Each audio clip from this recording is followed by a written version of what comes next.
सबसे बड़े डिप्लोमेट एक श्री कृष्ण थे, एक हनुमान जी थे। हनुमान जी ने तो माने उसके साथ इतना इंटेलिजेंस भी और मिशन के आगे भी बढ़ गए थे। उन्हें ऑल पर्पस मल्टीपर्पस डिप्लोमेट थे।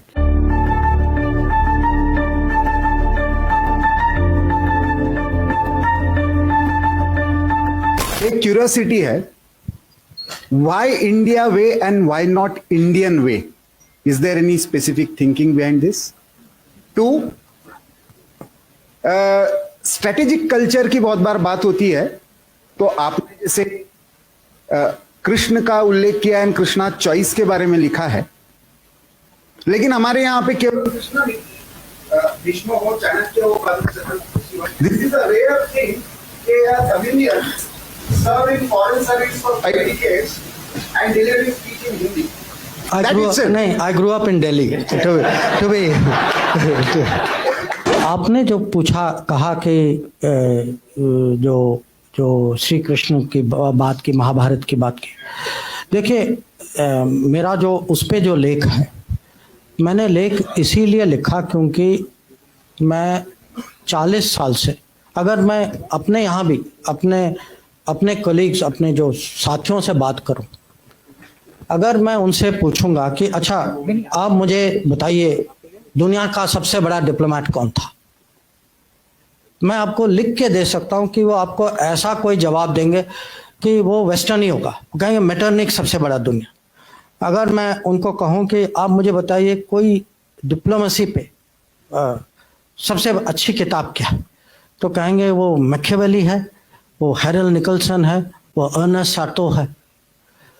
तो मेरा लिखने का कारण ये था, मैं अपने ही लोगों को समझाना चाहता हूँ कि भाई घर में देखो, अगर आप मेरे से पूछेंगे कि इतनी पढ़ाई के बाद आपको क्या लगता है कि दुनिया के सबसे बड़े डिप्लोमेट कौन थे, मैं कहूंगा सबसे बड़े डिप्लोमेट एक श्री कृष्ण थे, एक हनुमान जी थे।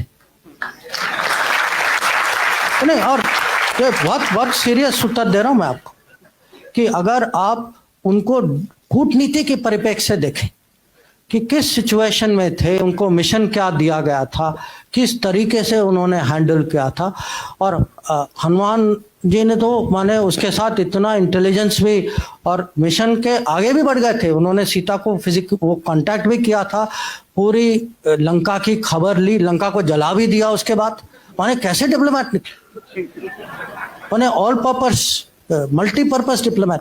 10 बड़े स्ट्रेटेजिक कॉन्सेप्ट जो इंटरनेशनल रिलेशन, मैं हर कॉन्सेप्ट का आपको एक महाभारत में इक्विवेलेंट दे सकता हूँ कि अगर आप कहें अरे आज मल्टीपोलर वर्ल्ड है, उस समय भी अगर कुरुक्षेत्र के मैदान में क्या हो रहा था, वो मल्टीपोलर भारत था जिसमें अलग अलग राज्य थे, सबको कहा गया कि आप उनके साथ हैं, मेरे साथ हैं, 1-2 नॉन अलाइन निकले बीच, जैसे बलराम थे या रुक्मा थे। या अब हम कहते हैं कि ये ग्लोबलाइज दुनिया है, इंटरडिपेंडेंस है, हम सब पे ये बाधाएं हैं, कंस्ट्रेंट। अर्जुन की दुविधा क्या थी, कंस्ट्रेंट ही थी कि वो इंटरडिपेंडेंट थे, इमोशनली इंटरडिपेंडेंट थे कि मैं अपने रिश्तेदारों के खिलाफ मैं कैसे लड़ाई करूं, पर वो भी वो फिजिकल मटेरियल इंटरडिपेंडेंस नहीं था, पर इमोशनल इंटरडिपेंडेंस था। या हम कभी हम कहते हैं अरे पाकिस्तान ने ये किया वो किया, चलो हम स्ट्रेटेजिक पेशेंस दिखाते। स्ट्रेटेजिक पेशेंस का सबसे अच्छा उदाहरण जो है वो कृष्ण भगवान जिस तरीके से उन्होंने शिशुपाल को हैंडल किया कि 100 बार उन्होंने क्षमा किया, 100 बार, उसके बाद आपको पता उन्होंने क्या किया। या आजकल ये टर्म आया है रूल्स बेस्ड ऑर्डर, हाँ, कि एक मर्यादा होती है देशों के बीच में, जो राजनीति में, कि आपस में कुछ ऐसे कानून होते हैं, कुछ रूल्स होते हैं। महाभारत की कहानी क्या है कि जो रूल्स का उल्लंघन करते हैं, जैसे कर्ण या दुर्योधन, वो अपने आखिरी समय में खुद उनको अचानक रूल्स याद आ जाती कि वो कहते हैं भाई ये नहीं करो क्योंकि ये रूल के मुताबिक, और पूरी जिंदगी जो है उन्होंने उसी रूल्स का उन्होंने पालन नहीं किया था। आज हम कभी कभी आपस में हमारी डिबेट होती है कि हमारे खिलाफ हमसे बड़ा देश। अब ये याद रखिएगा कि पांडव जो है, पांडव कौरव की प्रोपोर्शन जो थी वो 7-11 थी, कि वो छोटी फौज थी, उनके पास छोटी फौज थी पर बड़ी सोच थी, अनुशासन ज्यादा था, क्रिएटिविटी ज्यादा था, इंटेलिजेंस ज्यादा था, और श्री कृष्ण उनके साथ थे।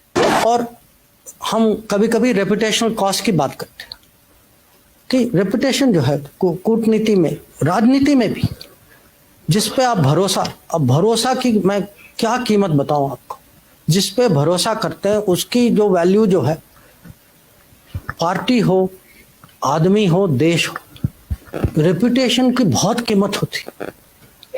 और पांडवों की रेपुटेशन जो है कौरव से इतनी अच्छी थी, रेपुटेशन का बहुत फर्क पड़ा। और कभी कभी ये भी है कि जो बड़े गोल, जो लार्जर गुड के लिए कभी लोगों को माने टैक्टिकल एडजस्टमेंट करना पड़ता है।